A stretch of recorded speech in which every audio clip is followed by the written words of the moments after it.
மூன்றாவது ஸ்லோகம்.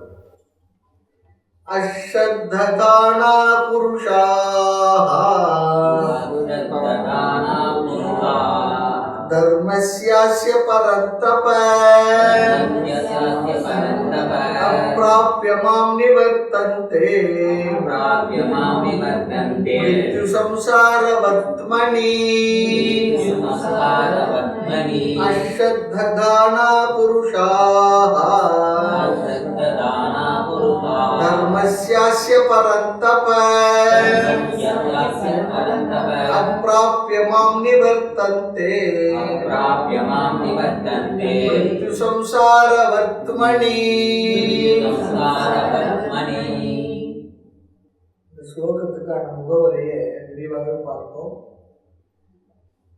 ஸ்ரத்தையினுடைய மகிமையை இங்கு பகவான் பேசினார் என்று பார்த்தோம். நமக்கு ஞானம் வர வேண்டும் என்றால் முக்கியமான நிபந்தனை ஸ்ரத்தை, நம்பிக்கை இருக்க வேண்டும். இது முதல் வரியிலே ஸ்ரத்தையினுடைய தேவையை பகவான் பேசுகின்றார். பிறகு ஞானம் இல்லாத விளைவை இரண்டாவது வரியில் பேசுகின்றார், சம்சார ஸ்வரூபம். ஆக ஸ்ரத்தா மகிமா, சம்சார ஸ்வரூபம் இரண்டையும் பேசுகின்றார் பகவான். பார்த்தோம். ஸ்ரத்தையினுடைய மலர்ச்சி தான் ஞானம் என்று பார்த்தோம்.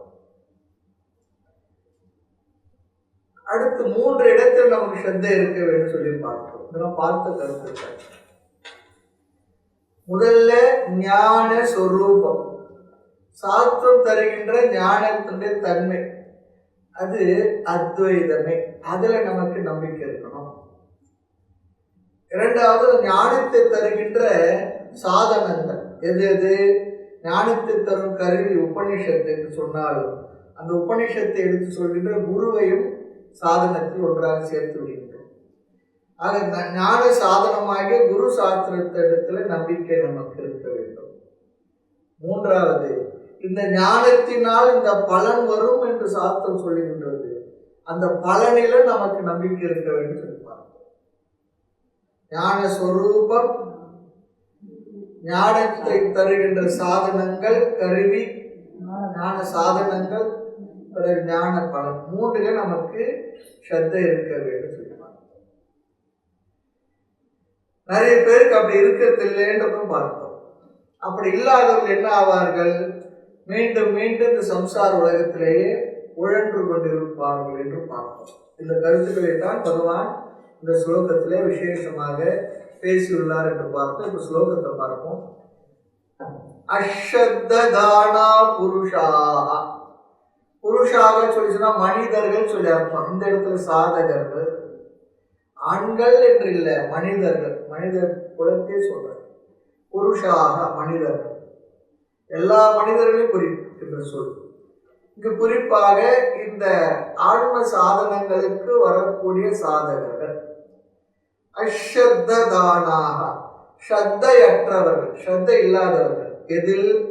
அஸ்ய தர்மஸ்ய, தர்மஸ்யாஸ்ய பாருங்க, அது பிரிச்சும் சொல்லி சொன்னா. அஸ்ய இந்த, தர்மஸ்ய தர்மத்தை, இந்த தர்மம் என்று சொல்லி இந்த 3ஐயும் குறிக்கின்றது என்று நாம் பார்க்கணும். ஆத்ம ஞானம், ஆத்ம ஞான சாதனம், ஆத்ம ஞான பலம். இந்த 3ஐயும் தான் தர்மஸ்ய என்ற வார்த்தையானது குறிக்கின்றது. அதனால்தான் அஸ்ய தர்மஸ்ய அப்படின்னா மோக்ஷ தர்மே அப்படின்னு சொல்லி அர்த்தம். அஸ்ய தர்மஸ்ய என்றால் மோக்ஷ தர்மே. அஸ்மின் தர்மே, இது 7வது வேற்றுமை, 7வது விபக்தி. தர்ம என்றால் மோட்சத்தை கொடுக்கின்ற ஞானம், ஞானத்தை கொடுக்கின்ற சாதனம், அது மோட்ச ஸ்வரூபம். இது எல்லாத்துக்கும் நமக்கு நம்பிக்கை இருக்க வேண்டும். இதில் ஸ்ரத்தை இல்லாதவர்கள் 7வது விபக்தியில் புரிஞ்சுக்கணும். என்ன ஆவார்கள்? அவருடைய நிலை என்ன? பரந்தப, முதல் வரியோட கடைசி சொல் பாருங்க. ஹே அர்ஜுனா, அர்ஜுனன் தானே எதுக்கு இருக்கார்? அர்ஜுனை பார்த்து கேட்டு சொல்லுகின்றார். 2வது வரி அப்ராப்ய மாம், மாம் என்றால் என்னை, அப்ராப்ய என்றால் அடையாமல்.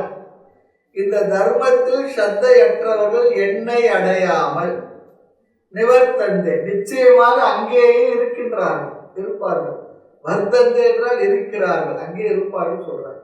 என்னை அடையாமல் அங்கே இருக்கின்றார் இருப்பார்கள், அல்லது அவர்கள் சம்சாரத்திலே தொடர்கின்றார்கள் தொடர்வார்கள். இந்த அர்த்தத்தில் வர்த்தந்தே என்ற வார்த்தை குறிக்கின்றது. அடுத்து நிவர்த்தந்தே சொல்ற வார்த்தை திரும்பி வருதல் என்ற ஒரு அர்த்தம் இதுக்கு இருந்தாலும் கூட இந்த இடத்துல அந்த அர்த்தம் இல்லை. நீ என்றால் நிச்சயமாக, வர்த்தந்தே சொல்லி சொன்னா இருப்பார்கள், நிவர்த்தந்தே நீ அதை எடுத்து தனியாக எடுத்து வர்த்தந்தே அர்த்தத்தை பார்த்தால் இருப்பார்கள், நிச்சயமாக அதிலேயே இருப்பார்கள். எந்த இடத்தில் என்னை அடையாமல் எங்கு இருக்கின்றார்களோ அந்த இடத்திலேயே அப்படி இருப்பார்கள். சரி, இப்பொழுது எங்கிருந்து கொண்டுள்ளார்கள், இப்ப எங்க இருக்காங்க? அடுத்து சொல்வார்கள் மிருத்யு சம்சார வர்த்மணி, சம்சாரத்தில் என்று பொருள். சம்சாரம் சொல்லி சொன்னா மறுபடியும் ஒன்றிலேயே உழன்று கொண்டிருப்பது பேர சம்சாரம். இங்கே மிருத்யுவுடன் கூடிய சம்சாரம் சொல்றார். துயரம் துன்பம் மரணத்துடன் கூடிய துயரத்தை. சிலருக்கு சம்சாரம் சொல்லி சொன்னா உலகத்துல உழன்று கொண்டிருப்பது சந்தோஷமா தானே இருக்கு, என்ன இதுல குறை இருக்கு? நல்லா தூங்குறேன், எந்திரிக்கிறேன், சாப்பிட்றேன், போறேன், வரேன், என்னவோ பண்ணிக்கிட்டு இருக்கேன், எல்லாம் நல்லா ஜாலியா தானே இருக்கு, இது என்ன பெரிய இதுல இருந்து ஏன் எதுக்கு வெளியே வரணும்? அந்த பகவான் ஒரு வார்த்தை சொல்லிடுறார், ஏன் வரணும்? மிருத்யு மரணம் சொல்றார். இது கடைசி கால மரணம் இல்லை. இந்த மிருத்யு என்கின்ற வார்த்தை துயரத்தை குறிக்கின்ற சொல். இது துயரத்தை குறிக்கின்ற சொல்.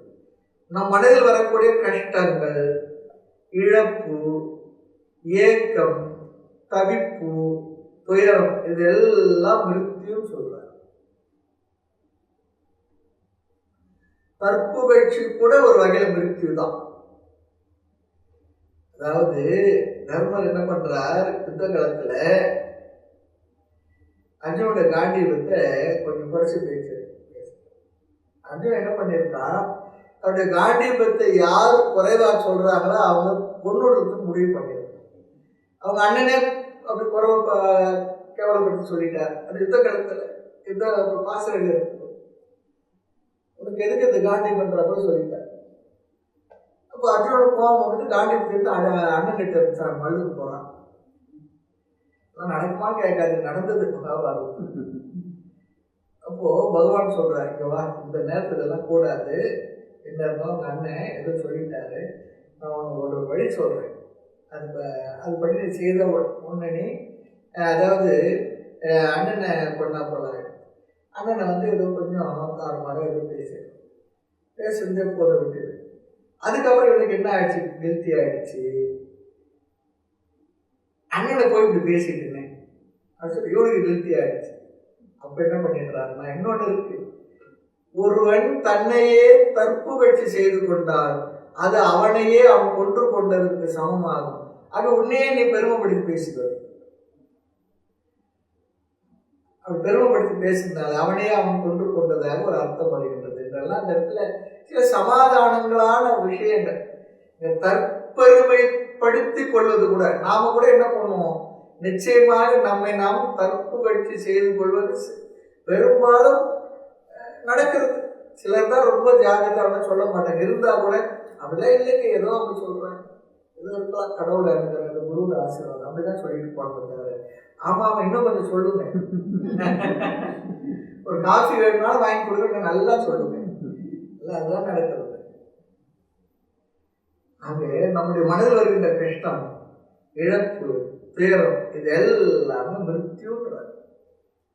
வர்த்மணி, வர்த்மணி என்ற பாதை அல்லது மார்க்கம். அந்த சம்சார மார்க்கத்தில் இருப்பவர், துயர துன்பம் தருகின்ற இந்த வாழ்க்கை நெறியில் சம்சார மார்க்கத்தில் இருப்பவர்கள் சம்சாரத்துடைய பாதையில் இருப்பார்கள், அதிலே இருப்பார்கள், வேற எங்க போறதில்லை. யார்? அஷ்ரத்தானா புருஷா, ஸ்ரத்தையற்றவர்கள், நம்பிக்கை அற்றவர்கள், எதிலுமே நம்பிக்கை இல்லை, சாஸ்திரத்து மேல முழுமையாக நம்பிக்கை இல்லாதவர்கள், இந்த தர்மத்தில் ஸ்ரத்தையற்றவர்கள் என்னை அடையாமல் சம்சார பாதையிலேயே பயணம் செய்து கொண்டுள்ளார்கள்.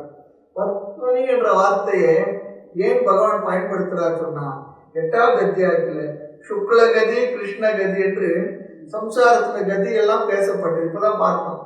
அந்த கதியிலே இருப்பார்கள் அர்த்தம். மார்க்கம்னு நான் 2 மார்க்கம் பார்த்தோம். சுக்லகதி கிருஷ்ணகதி. கதி என்றால் மார்க்கம் சொல்லிப்பாங்க. அந்த மார்க்கத்திலே சென்று சென்று வந்து பிறந்து உழன்று கொண்டிருப்பார்கள். இந்த துயரத்தை தருகின்ற இந்த விவகாரங்களிலேயே இருந்து கொண்டிருப்பார்கள் சொல்லி இங்க ரொம்ப அழகா சொல்றார். புனரப்பி ஜனனம் புனரப்பி மரணம் புனரப்பி ஜனனி ஜடரேசய இக சம்சாரே பகுதுஸ்தாரே கிருப்பையா பாரே பாகி புறாரே பஜகோவிந்தம் பஜகோவிந்தம் பஜகோவிந்தம் போட்டோம். ஆதிசங்கர் பஜகோவிந்தம் சொல்றார். மறுபடியும் பிறக்கிறது, மறுபடியும் இருக்கிறது, மறுபடியும் பிறக்கிறது, மறுபடியும் இருக்கிறது. இந்த பாதையிலே சென்று கொண்டிருப்பார்கள்.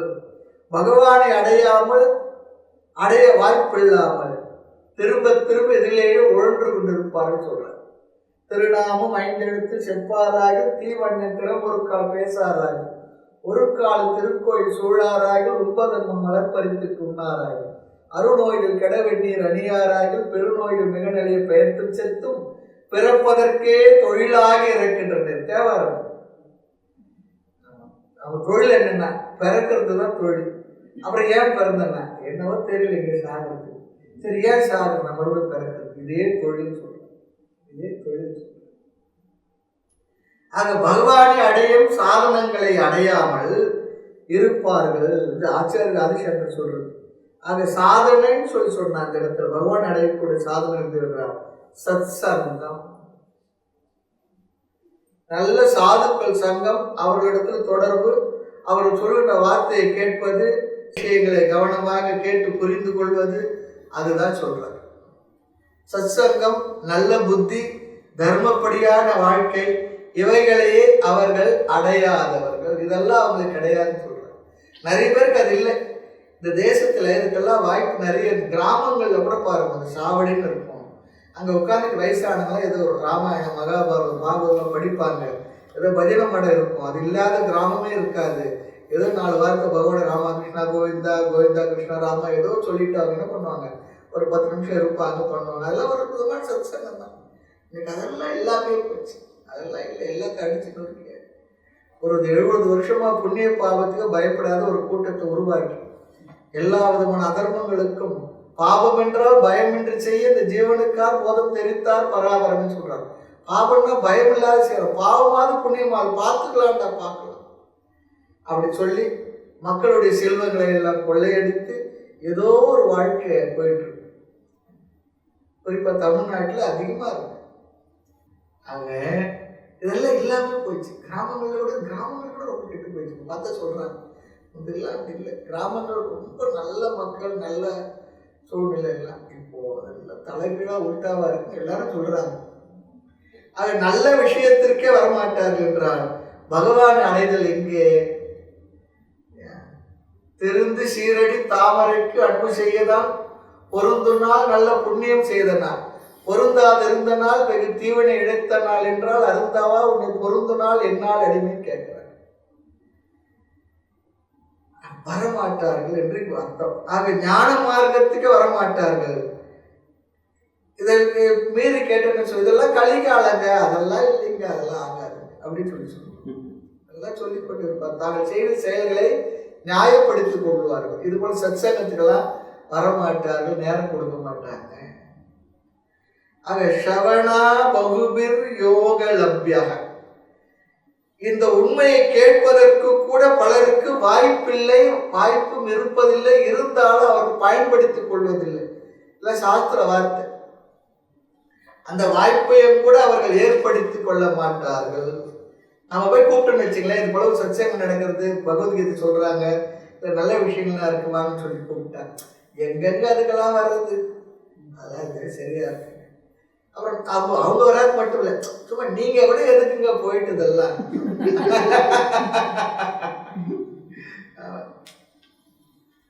அப்புறம் கொஞ்ச நேரம் சொல்லிட்டு பாருங்க, அவர் என்ன கீதை கிளாஸா போயிட்டு வரோம். இப்படியே நிறைய விஷயம் நம்ம டிஸ்கரேஜ் பண்ணி நிறைய பண்ணோம். இதெல்லாம் மீறி தான் நம்ம வகுப்புக்கெல்லாம் வரணும். ஆனால் போய் என்னங்க ஆக போறது? 1 மணி நேரம் வேஸ்ட். காரணம் இதன் மீதெல்லாம் ஸ்ரத்தை இல்லாதவர்கள். பின்ன எங்கதான் இருப்பாங்க இப்படிப்பட்டவர்கள்? மிருத்யு ரூபமான சம்சாரத்தில், மரண ரூபமான சம்சாரம். எப்ப பார்த்தாலும் துயரத்தில், துன்பத்திலேயே அவர் உழன்று கொண்டிருப்பார்கள். அறிவுபூர்வமான சிந்தனையற்றவர்கள், எதிலேயும் நம்பிக்கையற்றவர்கள். பகவான் இந்த 3 ஸ்லோகத்தில் இனிமேல் தான் சொல்ல போகின்ற ஞானத்தினுடைய பெருமையை, மகிமையை சொல்லி மறைமுகமாக எச்சரிக்கை விட்டுவிட்டார். அப்படி இல்லை என்றால் அவர்கள் மீண்டும் மீண்டும் இந்த சம்சார மார்க்கத்திலேயே பயணித்துக் கொண்டிருப்பார்கள். அவர்களுடைய பயணம் முடிவதில்லைன்னு சொல்லிட்டார். பயணங்கள் முடிவதில்லைன்னு சொல்லிட்டார். யார் பயணம் முடியும்? ஞானத்தை பெற்றவர்களுக்கு மட்டுமே பயணங்கள் முடியும். இனி என்ன ஞானம் சொல்ல விரும்புகின்றார்? அந்த ஞானத்தை, ராஜ வித்யாவை அடுத்த ஸ்லோகத்திலிருந்து ஆரம்பிக்கின்றார். 4வது ஸ்லோகம். மயா ததமிதம் சர்வம் ஜகத்யவ்யக்த மூர்த்தினா மத்ஸ்தானி சர்வபூதானி நச்சாகம் தேஷ்வவஸ்திதः மயா ததமிதம் சர்வம் ஜகத்யவ்யக்த மூர்த்தினா மத்ஸ்தானி சர்வபூதானி நச்சாகம் தேஷ்வவஸ்திதः. இந்த 4வது ஸ்லோகம் முதல் 10வது ஸ்லோகம் வரை இறைவனுடைய தன்மைகளை, ஈஸ்வர ஸ்வரூபம் அல்லது ஈஸ்வரனை பற்றிய அறிவை, ஞானத்தை நமக்கு இங்கு பகவான் கொடுக்க போகின்றார். இதிலும் கூட இந்த அத்தியாயத்தில் மிக மிக முக்கியமான ஸ்லோகம் 4, 5. இந்த 2 ஸ்லோகங்கள் இந்த அத்தியாயத்தில் முக்கியமான ஸ்லோகங்கள். எந்த ஞானத்தை உனக்கு சொல்கின்றேன்னு சொன்னாரோ அந்த ஞானத்தை 4, 5 இந்த 2 ஸ்லோகங்கள் விசேஷமா சொல்ல போறார். இதுவரை நாம 2வது அத்தியாயம் முதல் அடுத்தடுத்து பார்த்த அத்தியாயங்களிலே ஆத்மாவை பற்றிய விசாரத்தை நிறைய செய்தோம். ஆத்மா சொல்லி சொன்னா ஜீவர்களை பற்றிய விசாரம் நிறைய செய்தோம். ஜீவன் சொல்லி சொன்னா யாரோ இல்லை, நம்மை பற்றிய விசாரம் தான். ஏதோ ஜீவனா ஆத்மாவான் பின்னால திரும்பி பார்க்கறதுலாம் இல்லை, நம்மளை தான் பற்றி இங்க விசாரம் செய்தோம். ஆக இந்த ஜீவனை 2ஆக பிரித்தோம். ஆத்மா ஒன்று, ஆத்மா 2வது அனாத்மா. ஆத்மா என்ற வார்த்தைக்கு நாம் அர்த்தத்தை என்னவாக பார்த்தோம்? இந்த 3 உடலுக்கும் அப்பாற்பட்டது. திருக் ஸ்வரூபம். 3 உடல்னா என்ன? ஸ்தூல, சூக்ஷ்ம, காரண சரீரத்துக்கு அப்பாற்பட்டது. திருக் ஸ்வரூபம், காண்பவனுடைய ஸ்வரூபமாக இருப்பது. திருக் திருஷ்ய விவேகம். இது நம்ம தத்துவ போதத்தில் பார்த்திருப்போமோ. ஸ்தூல, சூக்ஷ்ம, காரண சரீர வெத்திரிக்த. ஸ்தூலமா கண்ணுக்கு தெரிகின்ற இந்த உடல், அடுத்து மனம், அதுதான் சூக்ஷ்ம உடல், அடுத்து இவைகளுக்கு காரணமான காரண சரீரம். இந்த 3 சரீரத்துக்கும் அப்பாற்பட்ட வெத்திரிக்த பஞ்சகோஷாதீத சன். பஞ்சகோஷங்கள் அன்னமய, பிராணமய, மனோமய, விஞ்ஞானமயம், ஆனந்தமயம் என்று சொல்லக்கூடிய 5 கோஷங்களுக்கு அப்பாற்பட்ட அவஸ்தாத்ரய சாட்சி. நனவு, கனவு, ஆழ்ந்த உறக்கம் என்ற 3 அனுபவங்களுக்கும் சாட்சியாக இருக்கக்கூடிய சச்சிதானந்த ஸ்வரூபக சன்னு எஸ் திஷ்டதி ச ஆத்மா. இந்த 3 சரீரத்துக்கு அப்பாற்பட்டு, 5 கோஷங்களுக்கு அப்பாற்பட்டு, இந்த 3 அனுபவங்களுக்கு அப்பாற்பட்டதாக சாட்சியாக இருக்கக்கூடிய சச்சிதானந்த ஸ்வரூபமாக எந்த ஒன்று இருக்கின்றதோ அதுவே ஆத்மா. அழகா தத்துவ பந்த அழகா இந்த ஜீவனுக்கு அழகா சொன்ன ஒரு பார்த்த விஷயம். இதெல்லாம் மனசுல இருந்ததுன்னா ஆத்மா சொன்னோடனே அந்த லட்சணங்கள் வரும்போது வாய்ப்பாடு போல புரிஞ்சுக்கலாம். அப்புறம் என்ன 3 சரீரம்னா என்ன, 5 கோஷம்னா என்ன, 3 அவஸ்தைகள்னா என்ன, அதெல்லாம் அப்புறமா நம்ம புரிஞ்சுக்கிறோம்னு வச்சுக்கோங்களேன். அடுத்து ஆத்மா சொல்லி சொன்னா இந்த 3 உடலுக்கும் அப்பாற்பட்டது. அனாத்மா சொல்லி சொன்னா இந்த 3 உடலுடன் கூடியது திருஷ்யம். ஆத்மா என்றால் திருக் ஸ்வரூபம், அனாத்மா என்றால் திருஷ்யம். ஸ்தூல சூக்ஷ்ம காரண சரீரம், நம்மால் பார்த்து அனுபவிக்கப்படுகின்ற உடல். அதே போல இறைவனை ஈஸ்வரனை ரெண்டா பிரிச்சோம். எப்படி ஜீவனை ஆத்மா அனாத்மா என்று பிரித்து சுருக்கமாக புரிந்து கொண்டோம். முதல்ல நம்ம செய்திருக்கோம். 2வது அத்தியாயத்தை நிறைய பார்த்திருக்கின்றோம். அங்கே 2வது அத்தியாயம் 2 வருஷம் ஆயிடுச்சு. உண்மைதான்.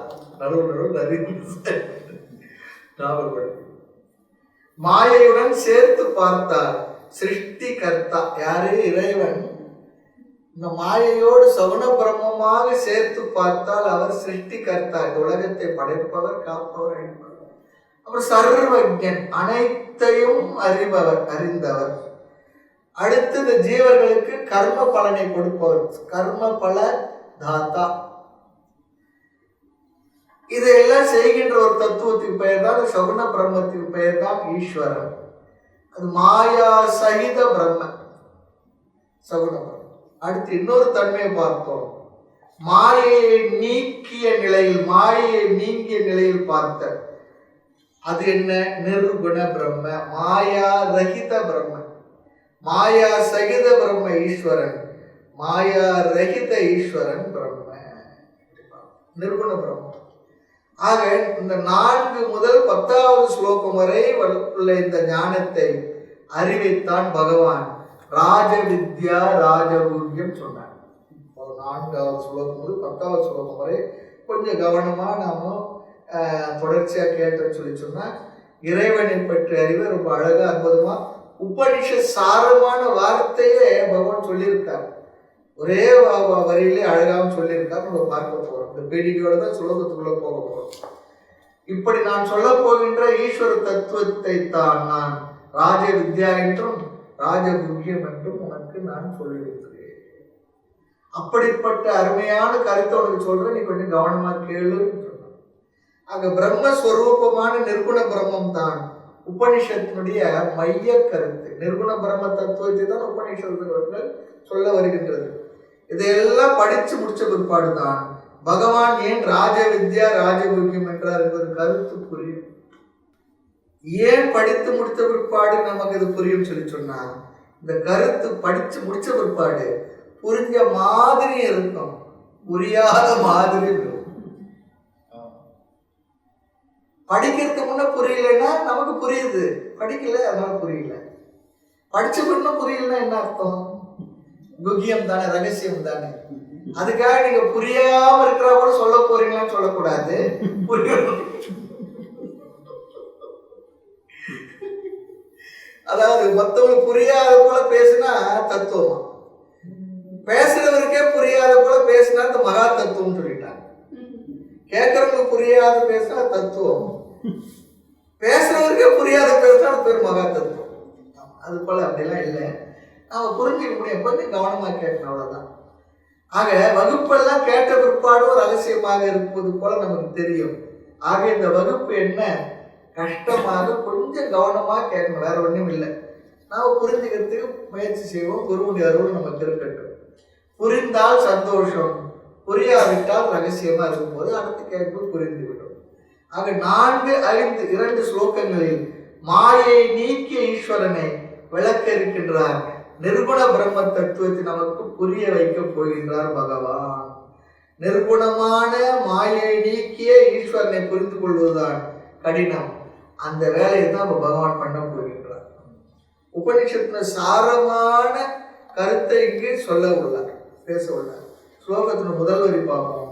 மயா ததமிதம் சர்வம் ஜகத்து. இதம் இந்த சொல்லி சொன்னா அர்ஜுனிடத்துல காட்டுறாரு, கையை நீட்டி. இந்த என்றால் உனக்கு கண்களுக்கு இந்திரியங்களுக்கு நன்கு தெளிவாக தெரிந்து கொண்டுள்ள இந்த உலகம் அப்படின்னு சொல்லி அர்த்தம். இதம் என்றால் பகவான் சுட்டி காட்டுறார், கண்ணுக்கு தெரிகின்ற இந்த உலகம் சர்வம் அனைத்தும் மீதமின்றி, வித்தவுட் எக்ஸப்ஷன். உனக்கு கண்ணுக்கு தெரிகின்ற இந்த அனைத்து உலகமும், ஜெகத் உலகமும், சர்வம் என்பது நம்முடைய கண்ணுக்கு தெரியாததை சேர்த்து என்று ஒரு அர்த்தம் சொல்லுகின்றார். நம்ம கண்ணுக்கு தெரிஞ்சது மட்டும் இல்லை, கண்ணுக்கு தெரியாததையும் சேர்த்து அப்படி சொல்லி ஒரு அர்த்தம்.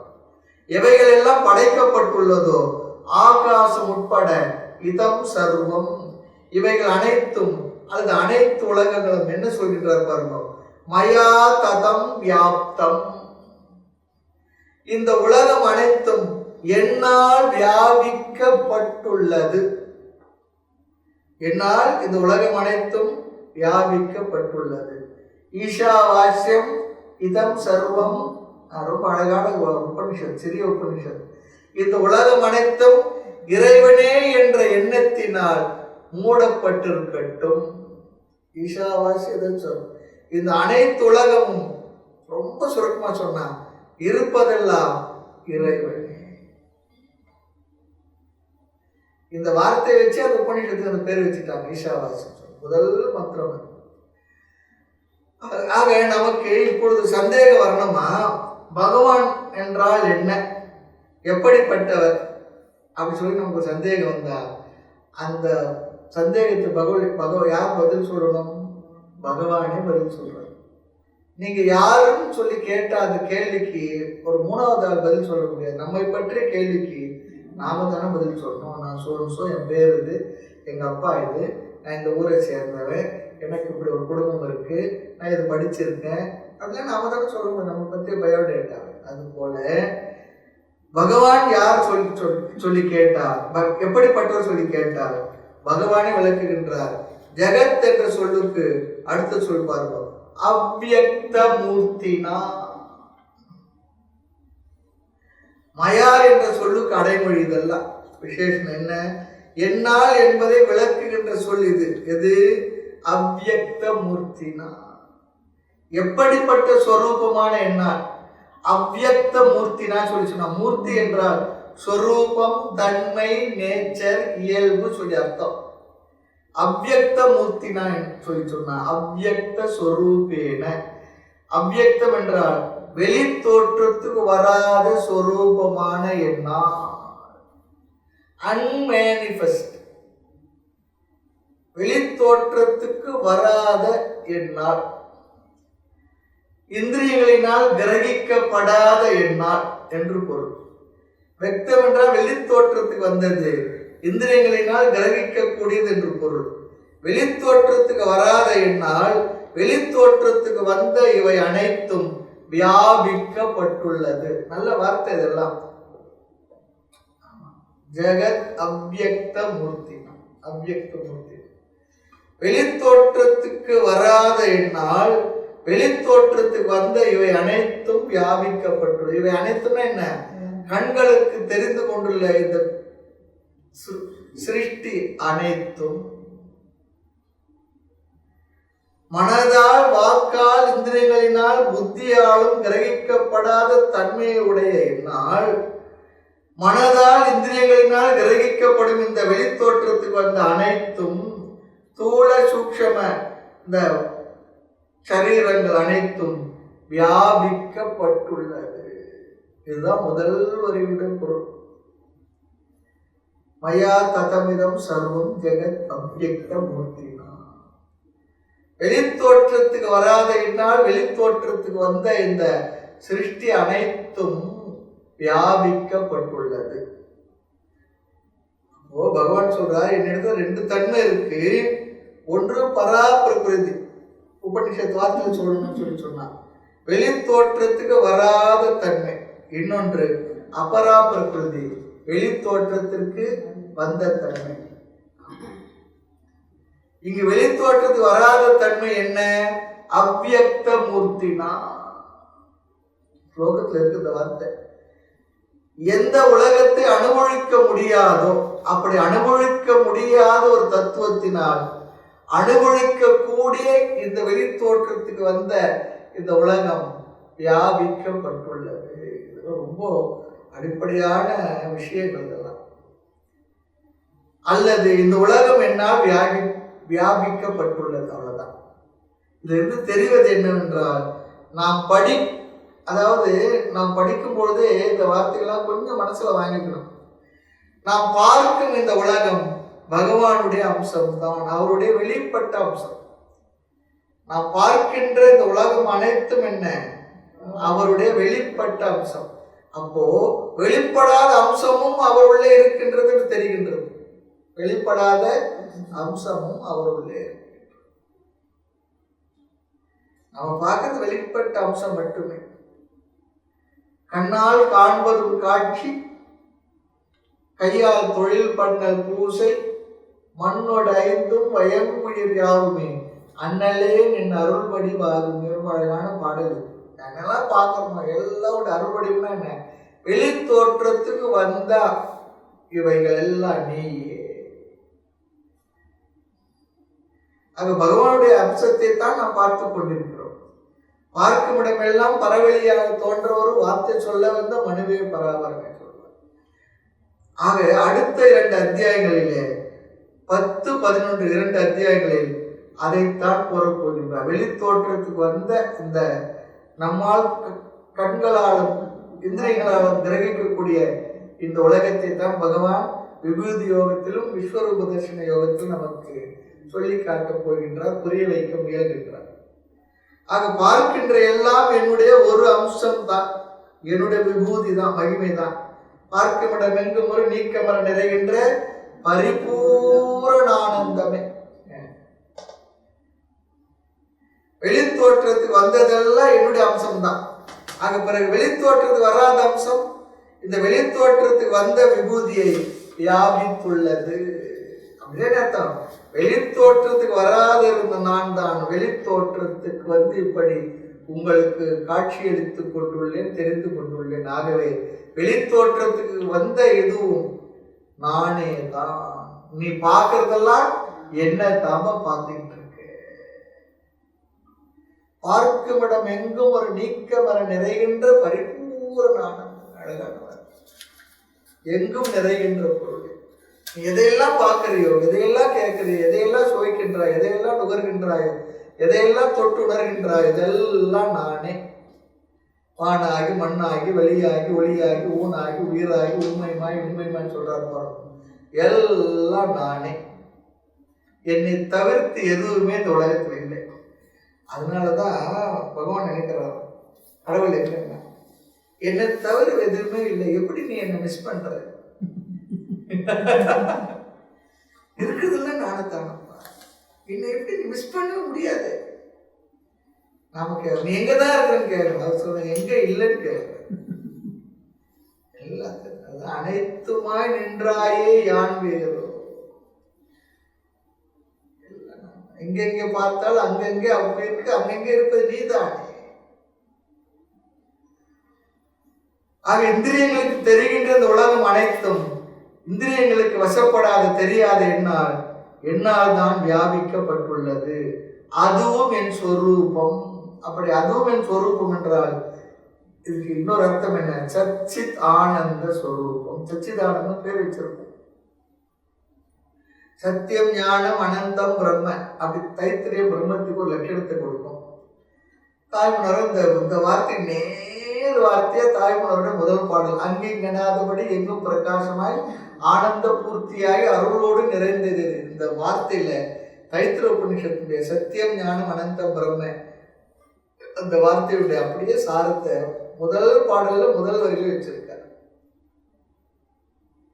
அங்கே இங்கனாதபடி என்றால் எங்குமே அங்குதான் இங்குதான் அப்படி சொல்லி சொல்லாமல் எங்குமே நீ சத்ஸ்வரூபமாக நீ தான் இருக்கின்றாய். சத்தியம் என்ற வார்த்தைக்கு அர்த்தம். பிரகாசம் என்றால் ஞானம், சித் ஸ்வரூபமாக அறிவு ஸ்வரூபமாக உணர்வாக நீ தான் இருக்கின்றாய்.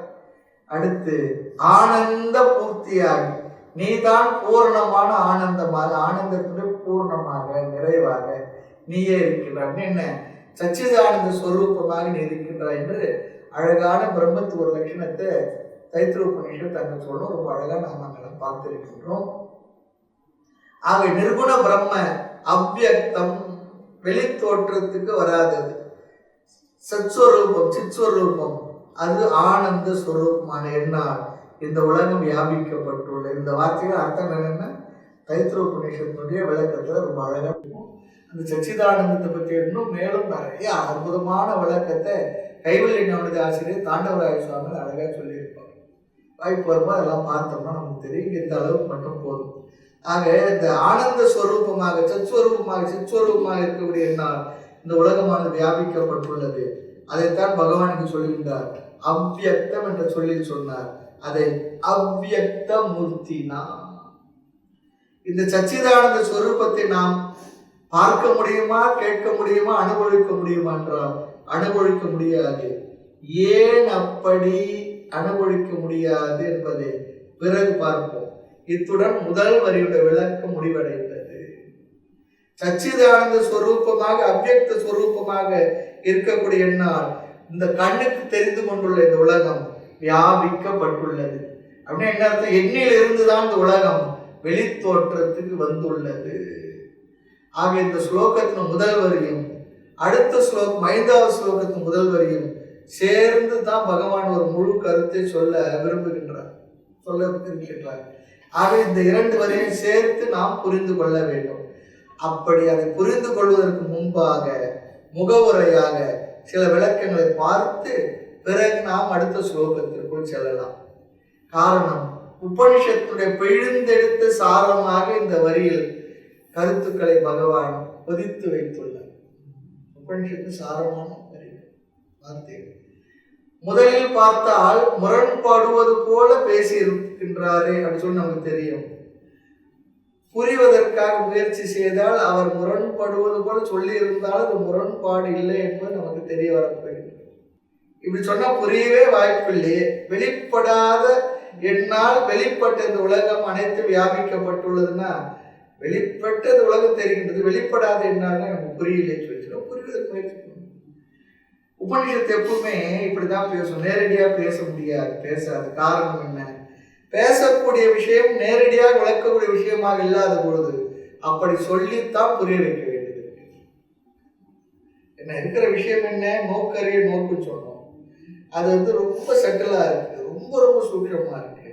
அந்த சூக்ஷமான விஷயத்தை சொல்வதற்கு ஒரு ஆப்ஜெக்டா இருந்தா அதை சொல்லி விளக்கிடலாம். இது நானாக சப்ஜெக்டாக இருக்கும் பொழுது அதை அழகாக சொல்லி வார்த்தைகளில் சொல்லி அவருடைய மனதில் அதை ஒரு புரிதலை ஏற்படுத்துவதற்கு உபநிஷத்துக்கும் கடினம், சொல்லுகின்ற ஆசிரியருக்கும் கடினம், புரிந்து கொண்ட சிஷ்யர்களுக்கு அதை விட கடினம்.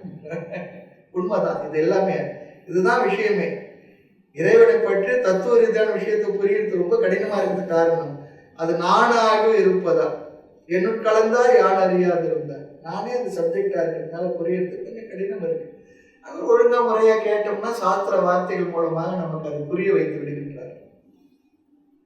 அது பேசக்கூடிய விஷயம் நேரடியாக விளக்குகின்ற விஷயம் இல்லை.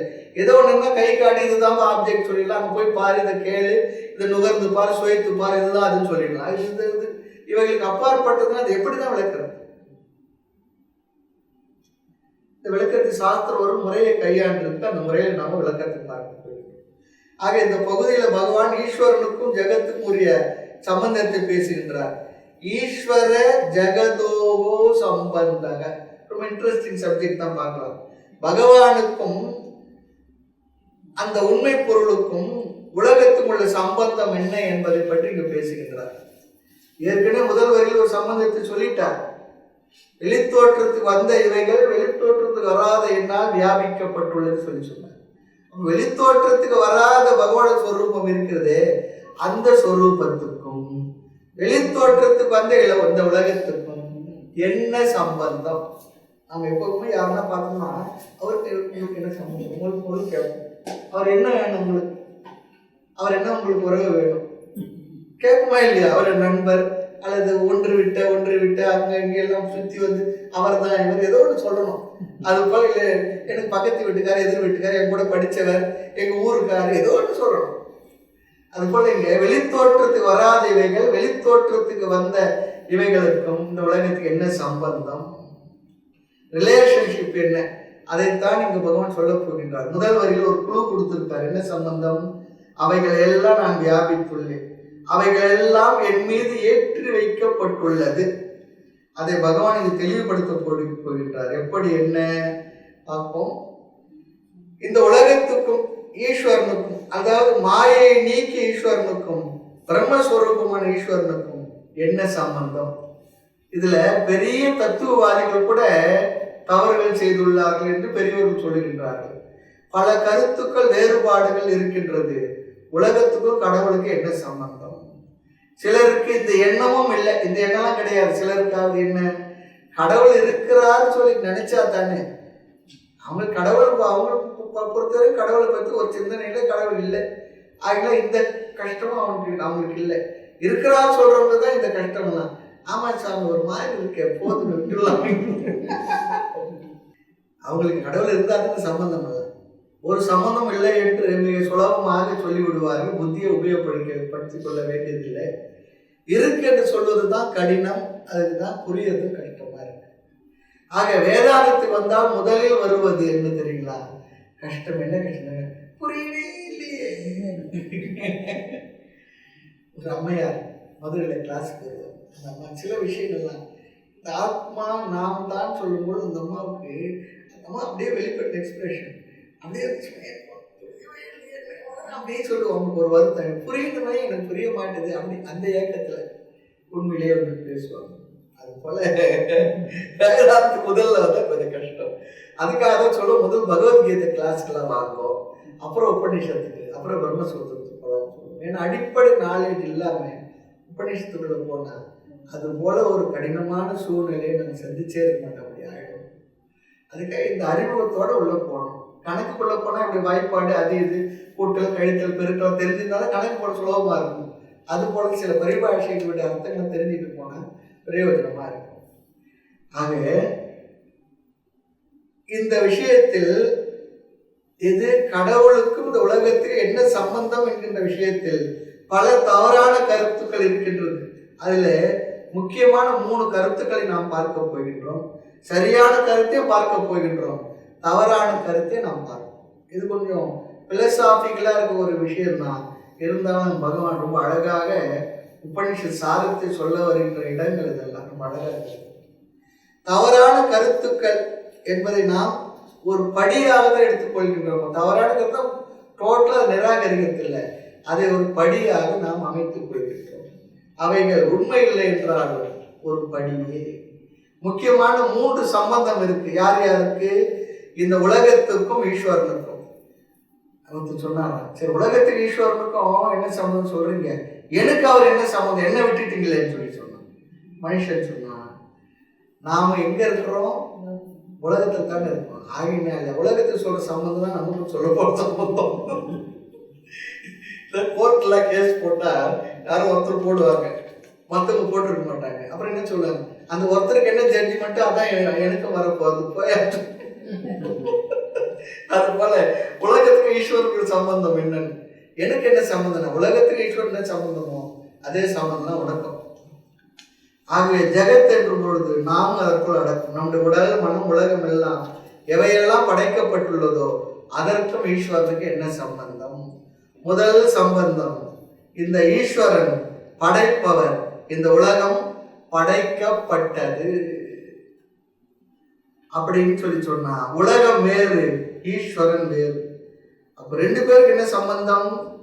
களிமண் பானை உதாரணமாக கொண்டு வரோம். களிமண் துணை கொண்டு குயவன் பானையை படைக்கின்றான். களிமண் துணை கொண்டு குயவன் பானையை படைக்கின்றான். இப்ப களிமண்ணை மறந்துடுவோம். குயவனுக்கும் பானைக்கு என்ன சம்பந்தமோ அதே சம்பந்தம் தான் இந்த உலகத்துக்கும் ஈஸ்வரனுக்கும். இதுவே முதல் சம்பந்தம். குயவனுக்கும் பானைக்கு என்ன சம்பந்தமோ படைத்தவனுக்கும் படைக்கப்பட்ட பொருளுக்கும் என்ன சம்பந்தமோ அதே சம்பந்தம் தான் இந்த உலகத்துக்கும் ஈஸ்வரனுக்குள்ள சம்பந்தம். குயவன் என்பவன் பானையை செய்தான், களிமண் எடுத்து பானையை உருவாக்கினான். ஆக குயவன் ஈஸ்வரஸ்தானம், பானை என்பது இந்த உலகம். இந்த உலகத்தை பகவான் படைத்தார் சொல்லி சொன்னான். முதல்ல இங்க என்ன செய்ய போறோம்னா, இந்த உலகத்தை படைத்தவர் இறைவன் என்பதை எல்லா மதத்துக்காரும் ஒப்புக்கிறாங்க. எல்லாருமே இந்த உலகத்தை யார் படைச்சாருன்னா இறைவன், அல்மைட்டி, சர்வசக்தி எல்லாம் ஒப்புக்கிறாங்க. எப்படிப்பட்ட பகவான் என்று சொல்லி சொல்லும்போது தான் சாஸ்திர வார்த்தையில் சொன்னால் என்ன வார்த்தை வரும் சொல்லி சொன்னார், நிமித்த காரணமான ஈஸ்வரன். இந்த உலகத்தை படைப்பார் பகவான் எப்படிப்பட்ட காரணம்? நிமித்த காரணம், செய்வதற்கான காரணம். பானைக்கு குயவன் செய்ய காரணம், அறிவு காரணம். குயவன் எப்படி களிமண்ணை தேடி பிடித்து பானையை செய்து நம்மிடம் காட்டுகின்றார், அப்படி பகவான் பஞ்சபூதங்களை எங்கோ தேடி பிடித்து வந்து அதை வைத்து இந்த உலகத்தை உருவாக்கி நம்மை எல்லாம் உருவாக்கினார். இது ஒரு முதல் கருத்து. அப்படியே நம்ம என்ன சொல்றாங்களோ அப்படியே நம்ம கேட்டுக்கோம். ஆக உலகத்துக்கும் பகவானுக்கும் என்ன ரிலேஷன்ஷிப் சொன்னா, குயவனுக்கும் பானைக்கும் உள்ள உறவு போலத்தான். குயவன் பானையை படைத்தார், பகவான் உலகத்தை படைத்தார். படைக்கும் பொழுது உலகம் வேறு, பகவான் வேறு. படைக்க பொருள் எங்கிருந்து எடுத்தார்? குயவன் களிமண்ணை கொண்டு வந்தார். இங்கு பகவான் இந்த உலகத்தை படைக்க பொருளை எங்கிருந்து கொண்டு வந்தார் சொன்னார், பிரகிருதியில் இருந்து கொண்டு வந்தார். அந்த பிரகிருதி எங்கிருந்தது? அந்த பிரகிருதி ஜடம், அதோட தன்மை ஜடம். அது அனாதி காலமாக இருப்பது பகவானை போல. இது முதல் கருத்து. சொல்பவருடைய கருத்தா தான் பார்க்கணும், ஞாபகம் வச்சுக்கணும். நமக்கு கொஞ்சம் புரிகிற கருத்து தான் இதெல்லாம். பகவானும் இந்த இடத்துல தனியா இருக்கார், உலகம் தனியா இருக்கு. ஆகவே பகவான் பிரகிருதியிலிருந்து ஒரு உலகத்தை படைத்தார். இதே போல என்றால் குயவன் களிமண்ணை கொண்டு பானையை படைத்தது போல, படைத்த பிறகு குயவன் வேறு, பானை வேறு தான். ரெண்டும் ஒன்னா இல்லை. அதுதான் நல்லது உபயோகம். ரெண்டும் ஒன்னா தான் என்ன ஆகும்? பானையை வாங்கும்பொழுது குயவனும் சேர்த்து வாங்கிட்டு வரணும். அப்போ அடுப்பில் தண்ணி எல்லாம் விட்டு எதுவும் சமைக்கிறதுக்கு அடுப்பில் எடுத்து பானை வைக்கும்போது குயவனையும் ஏற்று உட்கார வச்சு படைக்கு ரொம்ப அழகாக தான் பண்ணியிருக்கார். அதுதான் சரி. ஆக இதில் என்ன தவறு கண்டுபிடித்தீர்கள்? ஆரம்பத்தில் சரியாகத்தானே இருக்கு. குழந்தைகள் கேட்டால் இதை தான் சொல்லணும். பகவான் உலகத்தை நம்ம எல்லாம் படைத்தார். அந்த ஆரம்ப கால குழந்தை மனம் இருக்கு, அதற்கு மேல புரிஞ்சுக்காது. அதே நேரம் இதை முற்றிலும் தவறு என்று சொல்லவில்லை. இதை ஆரம்பத்தில் படியாக ஏற்றுக்கொள்ளலாம். ஆனால் என்ன, சில தத்துவவாதிகள் இதையே முடிவாக ஏற்றுக்கொண்டு விட்டார்கள். இதுதான் உண்மை. என்ன, ஈஸ்வரன் வேறு, இந்த உலகம் வேறு. இவர்களை நாம் என்ன சொல்லுவோம் சொன்னா, துவைதிகள், இருமைவாதிகள். ஒன்றுக்கு மேல் உள்ளது, 2, 3 இருக்கு, 4 இருக்கு அப்படின்னு சொல்றோம். ஒன்றுக்கு மேல் இருக்கின்றது என்று சொல்பவர்கள். ஆனால் அத்வைதம் என்ற ஒன்றை அவர்கள் ஒத்துக்கொள்ள மாட்டார்கள். ஆக ஒன்றுக்கு மேல் 2, 3 எடுத்துக்கொண்டால் என்ன, 30 வைத்துக் கொண்டால் என்ன, எல்லாம் ஒண்ணுதான் சொல்லிடுறோம். ஈஸ்வரன் வேறு, ஜெகத் வேறு என்று அவர்கள் சொல்லும் பொழுது அந்த ஈஸ்வரன் எங்க இருக்கின்றார் சொன்னா, அவர் எங்கேயோ மேலே இருப்பார். அங்கிருந்து கொண்டு நம்ம எல்லாம் ஆட்டி படைத்துக் கொண்டிருப்பார். இதெல்லாம் எதுவரை சரி? சிந்திக்காத இருக்கின்ற வரை சரி. சிந்திக்க ஆரம்பித்து விட்டால் கஷ்டம் வந்துவிடும். என்ன, பகவான் மீது பொறாமை போகணும். என்ன தெரியல, அவர் எங்கேயோ உட்காந்து என்ன இப்படி படைச்சு இவ்வளவு அல்லவே பட விட்டுருக்கிறார். என்ன அவர் கடவுள கொஞ்சோட கருணையே இல்லை. நான் பட கஷ்டமெல்லாம் அவர் தெரிய வேண்டாம். கடவுள் மனிதனாக பிறக்க வேண்டும். அவரை அழைத்து வந்து ஆசையிடம் விஷம் கொடுத்து ஆடடா ஆடு என்று ஆட வைத்து பார்த்திருப்பேன். ஆமா, அதுக்கு மேல வேற சொல்லக்கூடாது. ஆண்டவ முகத்தை பார்க்கணும், அவனிடம் ஒண்ணு கேட்கணும். ஏண்டா சாமி என்ன படைச்ச, என்ன படைக்கையிலே என்ன நினைச்சேன், நான் என்ன நினைச்சேன், ஒன்றும் நினைக்கல, நல்லாதான் படைக்க நினைச்சேன். உங்களுடைய ஃபைல்ல அப்படிதான் இருக்க காரணம். அது படித்தானே நான் உங்களுக்கு செய்து கொடுக்க முடியும் பகவான் சொல்லிட்டு. ஆக இன்னொன்னு இருக்கு, பகவான் விளையாட்டாக தான் இந்த உலகத்தை படைச்சார் சொன்னா, கிரீட்டார்த்தம் சிருஷ்டி அப்படி சொல்லி ஒரு வாதம் இருக்கு. பகவானுக்கு பொழுதுபோக்குக்காக இந்த சிருஷ்டி சொன்னா, இந்த படைப்பில் என்ன நடந்தாலும் அடுத்து என்ன ஆகின்றது, பகவானுக்கு கவலையே இல்லை, கவலையப்படலை, சம்பந்தப்படாம இருக்காரு. ஆக்கி அழித்து தொழில் பண்ற அவருக்கு படைக்கும் தொழில் அத்தனை வைத்தும் இல்லை அத்தனையேனும் தாக்கர நிற்கும் சமர்த்தம் உள்ள சாட்சியை சிந்திக்கத்தக்கது தொழில். அவர் எதுலையுமே என்ன, அதனால வரக்கூடிய எந்த சிரமமும் அவருக்கு இல்லை. எதோ படைச்சு விட்டுட்டார், அவ்வளவுதான், முடிஞ்சு போயிடுச்சு. அப்படிதான் இங்க சொல்றாங்க இல்லையா. அவர் எப்படின்னா, இன்னொன்று கிரிக்கெட்ல ரெஃப்ரி இருப்பார் பாருங்க, அது போல ஏயா இந்த உன் விளையாட்டுக்கு நான் தானே கிடைச்சேன் இல்லையா? ஆக இதுதான் முதல் படி. இதை நாம் தவறு என்று கூறுகின்றோம், காரணமும் சொல்கின்றோம். என்ன, பல காரணம் இருக்கு. நமக்கு புரிவதற்கு சில காரணங்கள் மட்டும் பார்க்கலாம். பகவானுக்கு வேறாக இந்த உலகம் இருக்கின்றது, பகவான் வேறு உலகம் வேறு என்றால் அந்த பகவான் பூர்ணமானவர் இல்லை. காரணம், உலகம் என்ற ஒன்று அவரை வரையறுத்து விடுகின்றது, பின்னப்படுத்துகின்றது, லிமிட்டட் பை இந்த உலகத்தினால் அவர் வரையறுக்கப்பட்டு விடுகின்றார், பூர்ணமானவர் இல்லை. இரண்டாவது கருத்து, மேலும் நமக்கு சில சக்தி இருக்கு, உலகத்துல பல சக்தி இருக்கு, பார்க்கின்ற, கேட்கின்ற, சிந்திக்கின்ற எல்லா சக்தி இருக்கு. உலகத்தில் நடந்திருக்க எவ்வளவு வளர்ச்சிகள் எல்லாம் என்ன, எல்லாம் மனிதனுடைய அறிவு சக்தியுடைய வெளிப்பாடு தானே. இந்த சக்தி எல்லாம் எதை சார்ந்து எதில் இருக்கின்றது என்றால் இந்த உலகத்துல இருக்கு, நம்மிடத்துல இருக்கு. பகவான் வேறு உலகம் வேறு என்று சொன்னால் பகவானுடைய சக்தி வேறு, தனி மனிதனுடைய சக்தி வேறு, உலகளுடைய சக்திகள் வேறு. இந்த சக்திகள்லாம் ஒன்று சேர்த்து கூட்டணி வச்சுட்டு வச்சுங்களேன், பகவானை தோக்கடிச்சிடலாம். ஒருத்தர் தோக்கடிக்கனா கூட்டணி வைக்கிறாங்க பாருங்க, இதெல்லாம் கூட்டணி வச்சுன்னா அவரை தோற்கடிச்சிடலாம். அப்ப அவர் தோற்கடிக்க முடியும்னு சொல்லி சொன்னாங்க. அப்ப அவர் சர்வசக்திமான், சர்வ வியாபி அப்படின்ற வார்த்தைகள் அர்த்தம் இல்லாத பொருள், பூர்ணமான வார்த்தைகள் அர்த்தம் இல்லாத பொருள். அப்படி ஈஸ்வரனுக்கு வேறாக ஒன்று இருந்தாலே அவர் பூர்ணமாக மாட்டார். இது எளிமையான பதில், புரியுதா பாருங்க, இது எளிமையான பதில். பல மதவாதிகள் ஈஸ்வரனை நிமித்த காரணம் செய்வதற்கு மட்டும் காரணம், ஆக உலகம் வேறாக இருக்கு, அவர் வேறாக இருக்கிறார் அப்படி சொல்லி நினைக்கிறாங்க. அது தவறு என்பதை நாம் இப்பொழுது 2 காரணங்களினால் நீக்கிவிட்டோம். அடுத்து இரண்டாவது ஒருத்தர் இருக்கிறார், அவர் என்ன சொல்றாருன்னா, இவர்கள் சாதாரணமானவர்கள். இப்ப நம்ம பார்க்க போறவர்கள் சாதாரணமானவர்கள் இல்லை. முதல் சொன்ன கருத்தை சிந்தித்தவர்களை விட கொஞ்சம் அதிகமாக சிந்தித்தவர்கள். இந்த அகில பிரபஞ்சமும் பகவானை காட்டிலும் வேறானது என்பது தவறு. இந்த அகில பிரபஞ்சமும் பகவானை காட்டிலும் வேறானது என்பது தவறு. அப்படி சொன்னால் அது பகவானுடைய பெருமைக்கு தான் இழுக்கு.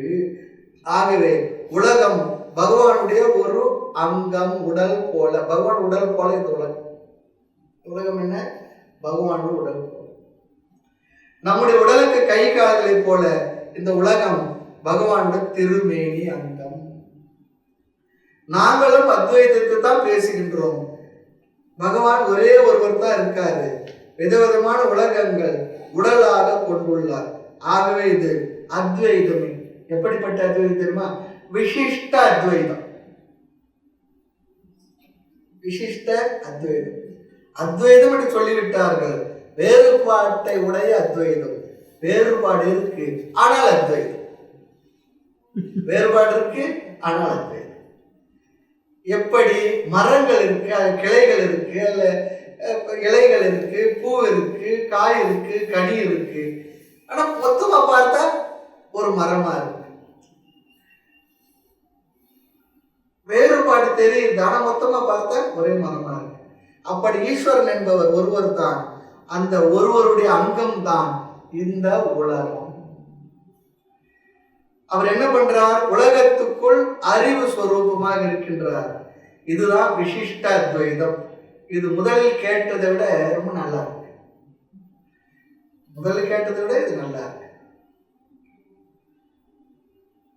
நம்முடைய உடல்ல கை கால் இருக்கு, திடீரென நகத்துல வலி, தலைவலி வந்துட்டா அது உடலுடைய அங்கம். அங்கத்தை உடனே பாதிக்குமோ பாதிக்காத? அப்ப உடலின் துயரங்களும் மாற்றங்களும் அந்த ஈஸ்வரனை சார்ந்து இருக்கின்றது. அப்ப இந்த அங்கமாகி இந்த உலக விவகாரம் ஈஸ்வரனுக்கு என்ன ஆகுதுன்னா விகாரம் ஆகிவிடும், விகாரமுடையதாக ஆகிவிடும், விவகாரமுடையதாக ஆகிவிடும். ஆகவே இந்த கருத்தும் கூட தவறு. அங்கத்துக்கு வருகின்ற பிரச்சனை எல்லாம் அங்கிக்கும் இருக்கும் இல்லை, அங்கத்தை உடையவருக்கு இருக்கும் இல்லையா? அப்படிப்பட்டவர் இறைவன் என்று எப்படி சொல்ல முடியும்? தாய்மன்னர் சொல்றதுக்குள்ள அல்லெல்லாம் தொழில் படைத்து அடிக்கடி உருவெடித்து மல்லல் மாஞானம் காக்க வருபவர் கடவுள் என்றால் தொல்லையாம் பிறவி வேலை தொலைத்திடாதில் நீங்கள் நல்லது மாயை தானும் தான் என வந்தனர். அழகான பாடல். இந்த விவகாரங்கள்லாம் இருந்து அவர் முழுமையான கடவுள் எப்படி சொல்ல முடியும்? சொல்ல முடியாது. ஆகவே இந்த கருத்தும் தவறு. இப்படிப்பட்ட கருத்துள்ள மதத்தில் ஆரம்பத்தில் இருப்பது தவறு இல்லை, அது ஒரு படியே. ஆக விசிஷ்டாத்வைதத்தில் என்ன சொல்கின்றார்கள்? இந்த உலகம் இறைவனுடைய ஆபரணம், இறைவனுக்கு பெருமை தரக்கூடியது என்கின்றார்கள். ஆக விசிஷ்ட அத்வைதம் என்ற வார்த்தையை கூட பெரியவர்கள் சொல்வது வியாகாத தோஷம், முரண்பாடுள்ள வார்த்தை. ஒருவர் சொல்றார் நான் ஊமைன்னு சொல்லி சொன்னா அவர் ஊமையா?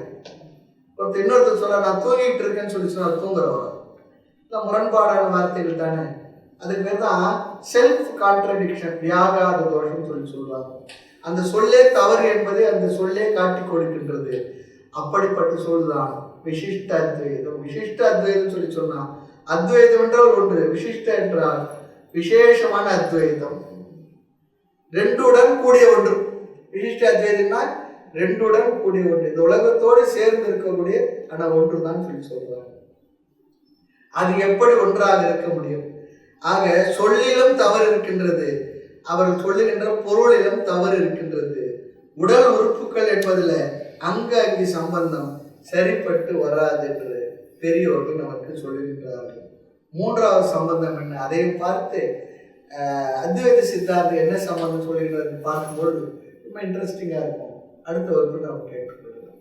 மூர்த்தி எல்லாம் வாழி, எங்கள் மூணு உருவ வாழி, அருள் வார்த்தை என்றும் வாழி, நாங்கள் வாழி பராபரமின். ஓம் பூர்ணமத பூர்ணமிதம் பூர்ணாத் பூர்ணமுதச்யதே பூர்ணஸ்ய பூர்ணமாதாய பூர்ணமேவாவசிஷ்யதே. ஓம் சாந்தி சாந்தி சாந்தி.